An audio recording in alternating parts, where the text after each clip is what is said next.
नमस्कार. नमस्कार. आपलं नाव सांगा पूर्ण. माझं संपूर्ण नाव विठ्ठल पोपटराव निकाळ. गाव गाव माझं गिरवी आहे, पण मी इथं शेती माझी पेपरमध्ये असल्यामुळे तालुका फलटण तालुका फलटण जिल्हा सातारा. जिल्हा सातारा. या ठिकाणी आपण आता भेंडीचं क्षेत्र आहे. हा, जी भेंडी केलेली आहे. मला सांगा की याच्या अगोदर तुम्ही भेंडी केली होती. केली होती बऱ्याच वेळा केली होती. आता ही भेंडीचं काय घेतली तुम्ही, रिकटिंग घेतली. हा, आम्ही खोडवा घेतला, जसा ऊसाचा खोडवा घेतात हा, तसा आम्ही भेंडीचा खोडवा घेतला. खोडवा कधी पहिल्यांदाच घेतलाय का, याच्या अगोदर कधी घेतला होता? नाही, सुरुवातीला ती पहिलेच पीक आहे आमचं. पहिलेच पीक आहे, भेंडीचा खोडवा घेतलेला आहे. मग कटिंग केल्यानंतर तुम्ही आपल्या कंपनीचं जे जीवीएस बायोचं ब्लॅक गोल्ड म्हणून जे प्रॉडक्ट आहे जमिनीमध्ये द्यायचं आहे ते तुम्ही वापरले. त्याची काय केली? ते आळवणी आम्ही सोडली. आळवणी सोडली. पंपाला किती एमएल घेतले ते आम्ही पंपाला 1 लिटरला 15 मिली. पण 1 लिटरला 15 मिली, म्हणजे 15 लिटरच्या पंपाला साधारणतः 200 मिली तुम्ही घेतलं. 200 मिली घेतलं, आळवणी केली. किती क्षेत्र आहे ते? सर्वसाधारण 12 गुंठे. 12 गुंठे. आळवणी घेतली, अजून फवारणी तुम्ही घेतलेली नाही? फवारणी ती केलेली नाही, आपल्या कंपनीची केलेली नाही. फक्त आळवणीच घेतलेली. फक्त आळवणी घेतली. ज्या वेळेला तुम्ही आळवणी दिली, आळवणी दिल्यानंतर जो तुम्हाला बदल, नेमका काय काय बदल दिसायला लागला? आम्ही आळवणी दिली सर्वसाधारण 4 पुढे 5 वाजता दिली.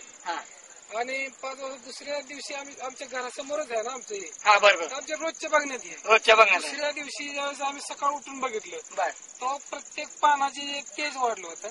दुसरी गोष्ट की त्यात हिरवापणा आम्हाला जास्त तजेलदार पाण्यावर दिसत. पानं तजेलदार दिसली आणि पानामध्ये काळोखी झाली. काळोखी जास्त दिसते. नंतर आम्ही जवळ येऊन बघितलं तेव्हा जी आपली जी अंकुर नवीन निघतात का, नवीन येणारा फुटवा, नवीन फुटवा तर त्याच्यात भरपूर सुधारणा दिसली आम्हाला. आणि नवीन येणारं पान असं कुचंबल्यासारखं होतं काय, असं एकदम तजेलदार निघ. आता तुम्ही बघता, आम्ही ह्याच्या अगोदर आता तुम्हाला दाखवायसाठी नाही, पण ह्याच्या अगोदर एकदम पिवळटपणा होता पानात. पानं पिवळट होती, पिवळसर पानं दिसायची. जशी फेरायटी पेशंटची वगैरे असते तशी दिसत होती. आता त्या प्रकारचं कुठलं नाही. आपण सगळा प्लॉट जरी बघितला त्याचा मला वाटतं सगळा प्लॉट जवळजवळ एकसारखा वाटते. अजून तुम्ही फवारण्या पण याच्यावर केलेली नाही? काय नाही, फक्त एक ब्लॅक गोल्ड फक्त जमिनीत दिले. अजून याची पूर्ण ट्रीटमेंट तुम्ही करा. आता इथून पुढे आपलं मिरॅकल ग्रो नावाचं जे नवीन प्रोडक्ट आहे जीवीएस बायोचं, त्याची तुम्ही फवारणी साधारणतः पंपाला 50 मिली, म्हणजे लिटरला 2 ते 3 मिली घेऊन फवारणी करा. 7-7 दिवसाच्या अंतराने 3 फवारण्या करा. आणखीन आपण याची पुढची स्टेज आपण निश्चित घेऊ. सदर ते जीवीएस बायोचं प्रोडक्टचं उत्पादन जे आहे ते वापरून तुम्ही समाधानी आहे?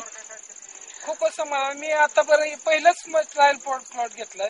एकाच औषधात मला भरपूर असे बदल दिसले. अजून पण जी प्रॉडक्ट वापरायचे त्याच्यानंतर ह्याच्यापेक्षा अजून चांगला बदल, मला चांगलं उत्पन्न घेता येईल. आपण मुलाखत दिली त्याबद्दल धन्यवाद.